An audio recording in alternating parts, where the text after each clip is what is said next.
Hello, hi guys, welcome to Vinayak believers classes. कैसे हैं आप सब स्टूडेंट्स? आई होप आप सबकी प्रैक्टिस अच्छी चल रही होगी क्योंकि अभी टाइम कम है एग्ज़ाम में। सो चलिए स्टार्ट करते हैं प्रैक्टिस सेट। और मैं आपको बताना चाहती हूँ कि कुछ एक स्टूडेंट्स हैं जो डिटेल स्टडी की बात कर रहे हैं। पर्सनली मैसेजेस आ रहे हैं कि वो डिटेल में स्टडी करना चाहते हैं कि मैं जो वीडियोज़ कर रही थी डिटेल में टॉपिक करवाई रही थी उन्हीं को कंटिन्यू करूँ। सो आप मुझे कमेंट बॉक्स में बताइएगा कि आप लोग भी अगर यही चाहते हैं तो मैं फिर डिटेल स्टडी स्टार्ट कर दूंगी। कोई प्रॉब्लम नहीं है, जैसा आप ठीक समझें। सो चलिए स्टार्ट करते हैं। हमारा आज का फर्स्ट क्वेश्चन है और मैं आपके लिए आज लेकर आई हूँ एजर्शन और रीज़न के क्वेश्चंस। चलिए स्टार्ट करते हैं। फर्स्ट में आ रहा है आपके, दूध का पाश्चुरीकरण जो है रोगाणु जीवाणुओं को नष्ट करने के लिए किया जाता है। सो ये बात बिल्कुल सही है। दूध का पाश्चुरीकरण, जब हम दूध को उबालते हैं हाई टेम्परेचर पर, सो वो किस लिए करते हैं? जीवाणु रोगाणु को नष्ट करने के लिए करते हैं। और क्योंकि दूध में लैक्टिक एसिड की उपस्थिति के लिए इनका परीक्षण किया जाता है। सो ये चीज़ बिल्कुल गलत है। दूध में लैक्टिक एसिड की उपस्थिति के लिए इसका परीक्षण किया जाता है, ऐसा नहीं है। सो आपके एजर्शन और रीज़न में क्या आ रहा है? फर्स्ट स्टेटमेंट है राइट है और सेकंड जो है वो गलत है। ध्यान रखिएगा, ए सही है, आर गलत है। चलिए नेक्स्ट देखते हैं। नेक्स्ट क्वेश्चन आपका क्या आ रहा है? गुर्दे के प्रचंड क्षय का अर्थ है, गुर्दे के प्रचंड क्षय का अर्थ है कि गुर्दों का अचानक काम करना बंद कर देना। देखिए गुर्दे क्या होते हैं? किडनी को बोला जाता है गुर्दे। इसका मतलब है कि गुर्दे अचानक खराब हो गए हैं, इसका मतलब तो वो अचानक से काम करना बंद कर देते हैं। और क्योंकि विभिन्न जीव विष या अत्यधिक रक्त हानि या सदमा गुर्दे की कार्य की क्षमता को प्रभावित करता है। सो ये बात भी बिल्कुल सही है। ए जो है आपका एजर्शन वो भी सही है और रीज़न भी आपका ये जो बोल रहा है वो सही है। मीन्स ए और आर दोनों क्या है? सही है, क्योंकि गुर्दे खराब होते हैं, अचानक काम करना बंद कर देते हैं और ये प्रभावित भी करते हैं। अगर कोई टॉक्सिसिटी हो गई है, रक्त की हानि हो गई है, किसी तरह का कोई स्ट्रेस है, तो गुर्दों के कार्य करने की जो क्षमता है वो प्रभावित होती है। सो ए और आर दोनों सही हैं। ठीक है, चलिए नेक्स्ट हम चलते हैं हमारे थर्ड क्वेश्चन पर। देखिए ये क्या कहता है हमारा थर्ड क्वेश्चन में। ये आ रहा है आपके, बीजक वो दस्तावेज हैं, बीजक वो दस्तावेज हैं जो खरीदे गए सामान मीन सप्लाइज के साथ आता है। बीजक वो दस्तावेज है जो खरीदे गए सामान के साथ आता है। सो एजर्शन क्या है? बिल्कुल राइट है, क्योंकि इसके आधार पर नकद भुगतान करना होता है। देखिए एजर्शन जो है वो तो बिल्कुल सही है, बीजक वो दस्तावेज है तो खरीदे गए सामान के साथ आता है, लेकिन इसी के आधार पर नकद भुगतान करना होता है, ये जो है स्टेटमेंट ये गलत है। सो इसके अंदर क्या आएगा आपका राइट आंसर? ए सही है लेकिन आर गलत है। ठीक है, ए सही है, आर गलत है। चलिए नेक्स्ट पढ़ते हैं। नेक्स्ट क्या है हमारे? नेक्स्ट क्वेश्चन आ रहा है आपके, कोई भी वस्त्र उरेब और वास्तविक उरेब दोनों को गले परिष्करण के लिए उपयोग किया जाता है। मीन्स कि कोई भी वस्त्र है उसके लिए उरेब जो है वो या गले और गले के लिए परिष्करण के लिए उपयोग किया जाता है। ठीक है, वास्तविक उरेब दोनों को गले के परिष्करण के लिए उपयोग किया जाता है। सो ऐसा नहीं है कि उरेब का जो है वो गले के लिए ही यूज़ किया जाए। दूसरा आता है, दोनों में एक जैसी तान होती है, ये भी गलत है क्योंकि एक जैसी तान नहीं होती।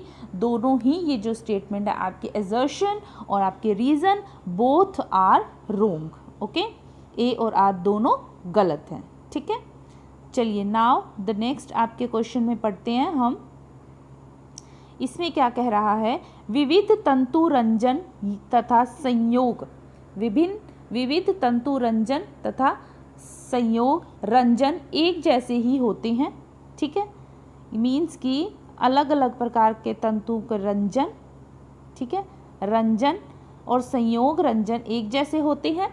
और दूसरा कह रहा है क्योंकि दोनों बहुरंजित प्रभाव उत्पन्न करते हैं। सो देखिए इसके अंदर जो ए है वो तो आपके गलत कह रहा है, क्योंकि विविध तंतु रंजन तथा संयोग रंजन एक जैसे होते हैं। बिल्कुल नहीं, ये एक जैसे नहीं होते हैं, दोनों बहुरंजित प्रभाव उत्पन्न कर सकते हैं। ये स्टेटमेंट जो है मीन्स की रीज़न जो है ये सही है। मीन्स कि आपके ए जो है वो गलत है इसके अंदर और आर जो है वो सही है। ठीक है, सो ये बताया गया इसमें। चलिए नेक्स्ट देखते हैं हम स्थैतिक मुद्रा जो होती है, स्थैतिक मुद्रा में खड़े रहना थका देने वाला होता है, ठीक है, क्योंकि कार्य के लिए खड़े रहने के समय हाथ और पाँवों में रक्त संचरण होता है, क्योंकि हाथ और पाँवों में रक्त संचरण होता है। सो स्टूडेंट इसमें आप देखिए आपके ए भी सही है, स्थैतिक मुद्रा में खड़े रहना थका देने वाला होता है, ये भी सही है। कार्य करने के लिए खड़े रहते हैं जब तो उस समय हाथ और पाँवों में रक्त संचरण जो होता है वो प्रभावित होता है, रक्त संचरण प्रभावित होता है, ये भी बिल्कुल सही है। यहाँ संचरण के बाद प्रभावित होता है, बिल्कुल सही है। सो ए और आर दोनों जो है वो दोनों क्या है, सही हैं। चलिए नाउ द नेक्स्ट क्वेश्चन आपके आ रहा है, आत्मधारणा व्यक्ति का बिंब है, जिस तरह से वह अपने आप को, अपनी योग्यताओं और सीमाओं को महसूस करता है, ठीक है। आत्मधारणा जो है व्यक्ति का बिंब है, मीन्स कि खुद की अपनी धारणा, अपने द्वारा की गई जो अपने बारे में की गई जो सोच होती है, जो इंसान महसूस करता है, ठीक है, वो उसका बिंब है। क्योंकि आत्मधारणा सामाजिक तुलना के बगैर भूतपूर्व स्व की तुलना में, यानी इस समय स्व का बोझ, ठीक है, भूतपूर्व स्व की तुलना और इस समय जो स्व का बोध है। सो आपके देखिए स्टूडेंट्स इसके अंदर ए जो है मीन्स कि एजर्शन जो है वो राइट है, रीज़न जो है वो गलत दे रहा है। आत्मधारणा व्यक्ति का प्रतिबिंब है, बिल्कुल सही बात है ये, ठीक है। और लेकिन जो आत्मधारणा है वो सामाजिक तुलना है, तुलना के बगैर मीन्स कि पहले का और अब की तुलना है, तो ये चीज़ आपके गलत बोल रहा है। सो ये ए सही है, आर गलत है, ठीक है। चलिए नेक्स्ट देखते हैं हम इसके अंदर। घर जो है, घर समान अवसरों के जरिए दोनों लिंगों के विकास का स्थान है। घर जो है, घर समान अवसरों के जरिए दोनों लिंगों के विकास का स्थान है, बिल्कुल सही कह रहा है। घर जो है दोनों लिंग, दोनों जेंडर जो हैं, चाहे वो स्त्री है चाहे वो पुरुष है, सो दोनों के लिए समान अवसर मिलते हैं, दोनों को ही, तो उसके विकास का स्थान है, ये बिल्कुल सही बात है। उसके अलावा दोनों लिंगों का व्यक्तिक तथा व्यावसायिक विकास घर के अंदर संभव नहीं है। सो ये जो आपकी स्टेटमेंट है ये आपके गलत है, ठीक है।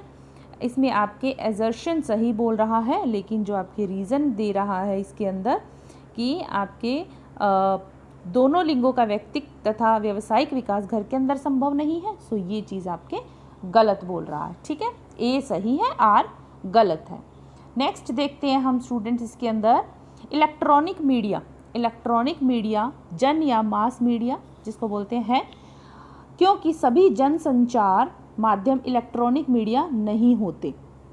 इसके अंदर देखिए दोनों बातें सही कह रहा है ये कि आपके इलेक्ट्रॉनिक मीडिया जो है वो आपके जन मीडिया है, ठीक है, बिल्कुल सही बात है। इलेक्ट्रॉनिक मीडिया से बहुत से लोगों तक, मास मीडिया बहुत से लोगों तक जानकारी मिलती है, और आपके सभी जनसंचार माध्यम इलेक्ट्रॉनिक मीडिया नहीं होते, ये भी बिल्कुल सही बात है। क्योंकि जिन भी चीज़ों से हम जनसंचार करते हैं, कोई भी मैसेजेस हमें पहुंचाना है, जो संचार जो है वो सभी माध्यम जो है संचार के सभी इलेक्ट्रॉनिक मीडिया नहीं है, प्रिंट मीडिया भी है, हमने देखा है न्यूज़पेपर भी होते हैं, पोस्टर बैनर्स लगाते हैं, सो प्रिंट मीडिया भी एक तरह का जनसंचार का माध्यम माना जाता है, ठीक है।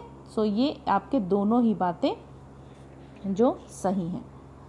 नाउ द नेक्स्ट क्वेश्चन, चलिए ये क्या कह रहा है, दो चरों के बीच सह संबंध की विद्यमानता केवल तभी दर्शाई जा सकती है जब विविधता हो, ठीक है।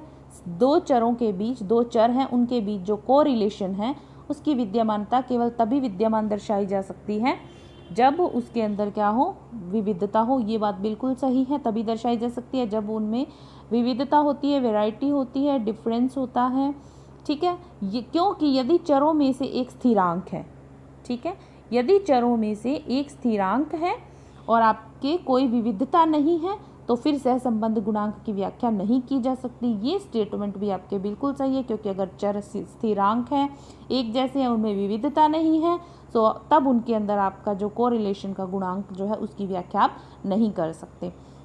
सो ये आपके इसमें ए और आर दोनों ही जो है एजर्शन और रीज़न दोनों की बात क्या है, सही है। सो ये थे आज हमारे 10 क्वेश्चंस जो मैंने आपको करवाए एजर्शन और रीज़न के। स्टूडेंट्स आप प्रैक्टिस करते रहिए, डेफिनेटली आप इनको सॉल्व कर पाएंगे, पेपर में कहीं कोई प्रॉब्लम नहीं आएगी। सो thank you so much for watching my video. और कमेंट में आप मुझे ज़रूर बताइएगा कि मैं डिटेल में भी स्टडी करवाऊँ या फिर आपको प्रैक्टिस सेट ही करवाती रहूँ एग्ज़ाम तक। So thank you so much, God bless you all, bye.